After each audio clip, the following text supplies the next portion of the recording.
We have had such a massive injection of credit by all the central banks in the world. There's 230 trillion of debt in the world today. If you go back 2 decades ago, it was 40 trillion. So just imagine what that has done to create excess capacity everywhere. That's why China's falling apart. That's why Australia is going into depression. That's why Canada is in the tough shape that it's in.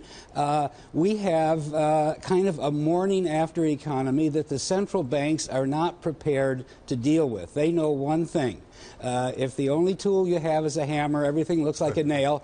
Everything to them looks like ease further. They're into negative interest rates. I mean, isn't that really crazy? It's created more liquidity, but it doesn't necessarily create more demand. We want to bring in Matt, because you've got an interesting chart for us. Well, what I'm looking at is the stock performance. And I was talking to David about this a little bit earlier. From the bottom of the financial crisis, remember the Dow was at 6,000. The S&P was trading at 666. Now the Dow's at 18,000.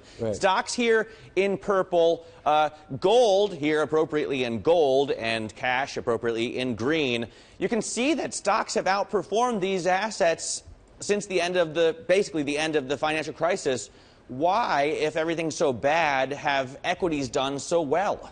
Because I think that's the point I'm making. All of this liquidity has never left the canyons of Wall Street or the equivalent financial markets, London and elsewhere around the world. The inflation we've had is inflation in the price of financial assets, not in the price of goods and services, because we got excess capacity all around the world. So the problem we have is we have a growth problem, but easy money cannot have any impact on it. It doesn't create demand. And so what how we do have you now, fix it, though, David, then at this point? What would you recommend to the political candidates at this point? I would recommend to the political candidates to demand the resignation of every single person on the Federal Reserve. Okay, but you can't be somebody with nobody. Who would you put in, and what would they do differently? What, at the Federal Reserve? Yeah. You can't have people who believe that you can control an 18 trillion economy with interest rates when we're at the zero bound already. When we have an economy that has 62 trillion of debt, when households are at peak debt anyway. So be specific. Who would you appoint who would agree with your point of view? But who agrees with your point of view on this? And what would they do? What would they do? I think what you would do is normalize interest rates by allowing the market to set the rate. In other words, interest rates are the most important price in all of capitalism. They ought to be set by supply and demand. The supply of real savings, not fiat credit created by the central bank when it buys bonds, but real savings balanced against demand for long-term investment.